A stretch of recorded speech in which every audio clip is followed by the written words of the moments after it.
तुम्ही जर 10% BCचं आरक्षण दिलं नसतं SC-BCचं, तो कायदा पारित केला नसता तर EWS गेलं नसतं.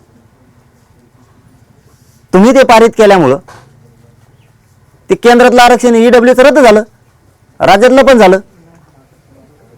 नुकसान करायला जबाबदारच तुम्ही आहेत, कारण तुम्ही ते 10% दिल्यामुळं. आता माझ्या त्या पोरांचा नुकसान न होण्याची जबाबदारी तुमची सरकारची, कारण 10% SC-BCचं आरक्षण तुम्ही दिलंय. त्यामुळे तिन्ही ऑप्शन खुले ठेवा. EWSचं पण ऑप्शन खुलं ठेवा, SC-BCचं पण ठेवा आणि कुणबी OBCचं पण ठेवा. तिन्हीपैकी एक कोणचाही ऑप्शन तो घेईल. आणि ज्या पोरांनी EWS मधून अर्ज भरले त्यांचे रद्द करू नका.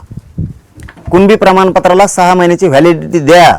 नुसते नाटकं मीडियात सांगू नका की नुकसान झालं, नामकं झालं, तमकं झालं आणि मिशन राबविणार. मिशनानं आणि फिशनानं काय होणार नाही. आम्ही मिशन राबविणार आहेत.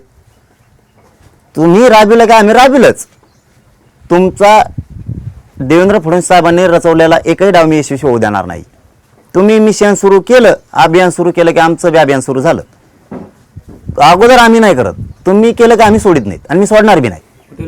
तुमचं मराठवाड्याचं अभियान सुरू केलं की आमचा बी सगळ्या विदर्भातला मराठा कुणबी मराठा अभियान सुरू करणार आहे. त्याची काळजीच करू नका तुम्ही. कोकणात सुद्धा होणार आहे, मुंबईत सुद्धा होणार आहे. तुम्हाला दिसल. तुम्ही फक्त अभियान सुरू करा. तुम्ही मिशन सुरू केले का आम्ही सुरू केलेच. कारण नुसता मराठवाड्यात मराठा नाहीये, ही पूर्ण राज्याचा प्रश्न आहे आणि सगळी जनता परेशान आहे तुमच्यामुळं 70-75 वर्षापासून. त्यामुळे काळजी करू नका तुम्ही. सगळ्या ठिकाणाला बसवणार आहेत आम्ही तुम्हाला. पाटील, तुमच्या निवडणुकीच्या भूमिकेनंतर आपण बघू शकतो की मराठवाड्यात काही आमदारांनी आता संन्यास घ्यायला सुरुवात केलेली आहे. त्यांचे राजकीय वारसदार त्यांनी आता जाहीर करायला सुरुवात केली. कसं बघता या भूमिकेकडे? काय माहीत ना भाऊ आपल्याला ते कशामुळं कोण काय करतंय काय नाही. फक्त मराठ्याला त्रास दिलेला मी कधीच विसरणार नाही. महाराष्ट्र शब्द वापरलेला आहे, कधीच नाही विसरणार. होणार, हिशोब होणार. जिथं जिथं मराठ्यांना त्रास झाला, मग आरक्षण असलेला मराठा, आरक्षण नसलेला मराठा, हिशोब होणार. आता EWS मधून पोरांना जी लॉस झाला 3 महिन्यासाठी त्यांचा लॉस होईल. आम्ही नाही वाटलं होऊ देणार. पुढं त्यांचा लॉस भरून काढणार आम्ही. जे करता येईल ते करू. पण त्या EWS मधून नुकसान सरकारनं जाणून बुजून केलेल्या पोरांचा नुकसान आम्ही होऊ देणार नाही. आणि जिथं जिथं राजकारण्यांनी माझ्या लोकांना त्रास दिला हिशोब होणार, 100% हिशोब होणार. आताही बी रॅल्या आहेत 7 तारखेपासून 13 तारखेपर्यंत. कोणचा नेता म्हणला रॅलीला जाऊ नको, मी समाजाला सांगून ठेवलं मला नाव सांगा त्याचं. हिशोब होणार त्याचा बी. माझ्या गोरगरीब मराठ्यांना कोणी त्रास द्यायचं नाही. मग ते OBCचं असं नसतं, ते मराठ्याचं असं. त्रास दिला की हिशोब होणार, सुट्टी नाही. मी आहे तर तरी सुट्टी नाही.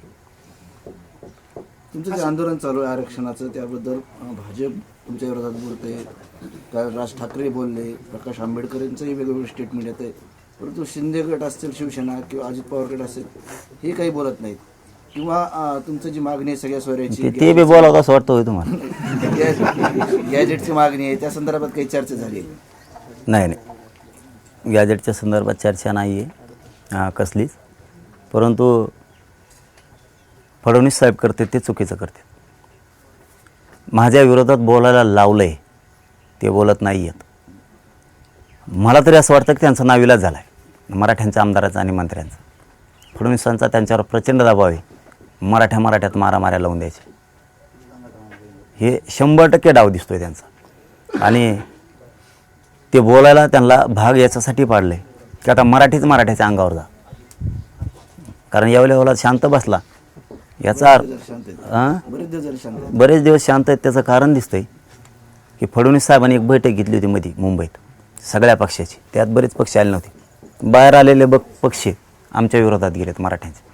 त्या दिवशी बहुतेक छगन भुजबळला सांगितलंय मी ज्यावेळेस बहुतेक म्हणतो किंवा बोलतो त्यात खूप काही असतं. कारण मला काहीतरी माहिती मिळाल्याशिवाय त्यांच्या गोटातली मी बोलत. तो शांत राहायचं आता त्यांच्या जुटून देऊ असं काहीतरी त्या बैठकीमध्ये. ती बैठक मराठा आरक्षणासाठी नव्हतीच, मराठ्यांच्या विरोधात घालण्यासाठी ती बैठक होती असा त्याचा अर्थ आता निघायला लागला. कारण मराठ्याच्या अंगावर घातले. म्हणजे आता काही उदाहरणं असतात बघा, एकमेकाच्या अंगावर कसं घालायचं. तर मग आता नाही पटत ना किंवा नाही द्यायचं ना. मग खोटं जर रेटायचं असेल तर भांडणाशिवाय पर्याय नाही. मग भांडण करून दूषित वातावरण करायचं, हे काम त्यांनी हातात धरलं आहे. फडणवीसांनी मराठ्यांचं असणारं आरक्षण देण्याऐवजी हे मिशन आणि अभियानं सुरू केले. यात ते पुरते फसणार आहेत. त्यांना नाही कळणार आत्ता, पण ते पुरते फसणार आहे त्याच्यात. कारण यांचे एकूण मराठ्यांच्या विरोधातले स्टेटमेंट जे यायला लागले. कारण आमची मागणी आरक्षणाची आणि तुमचे अभियान आणि षडयंत्र आणि ते मिशन कशासाठी चाललं आहे? आमच्या देवेंद्र फडणवीसला बोलू नका. अरे तुमच्या देवेंद्र फडणवीसला आरक्षण देणं म्हणा, पटकून बुडाखाली घेऊन बसलाय देऊ. त्याला देणं म्हणा कोणीच बोलत नाही ना. आरक्षण दे लवकर, बोलत नाही ना कुणीच. म्हणजे तुमची मरमर कशासाठी हे समाजाच्या लक्षात आले. म्हणून समाज 4-5 दिवसापासून असा खोळून उठला आला की यांची मरमर, यांचं अभियान, यांचं षडयंत्र माझ्या विरोधातलं, यांचं मिशन हे मराठ्यांना आरक्षण न देण्यासाठी आणि सत्य देण्यासाठी. आणि आमचं जे मिशन चाललं आहे, मराठ्यांचे जे शांतता रॅल्या चालल्यात, हे गोरगरिबांना मोठं करण्यासाठी, आरक्षण देण्यासाठी चालल्यात. त्यामुळे समाजाला फरक कळायला लागला की हे मला उघडं पाडायला लागले सगळे. समाज उघडच पडून देत नाही. करोडोनं मराठा समाज एक झाला. जे मराठवाड्यात प्रश्न आहेत तेच पश्चिम महाराष्ट्रात पण आहेत, तेच कोकणात आहेत, तेच मुंबईमध्ये आहेत, खानदेश विदर्भात तेच आहेत.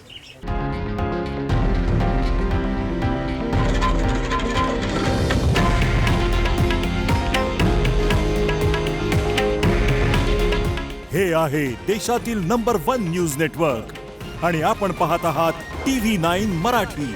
काळजी तुमची, हित महाराष्ट्राचं.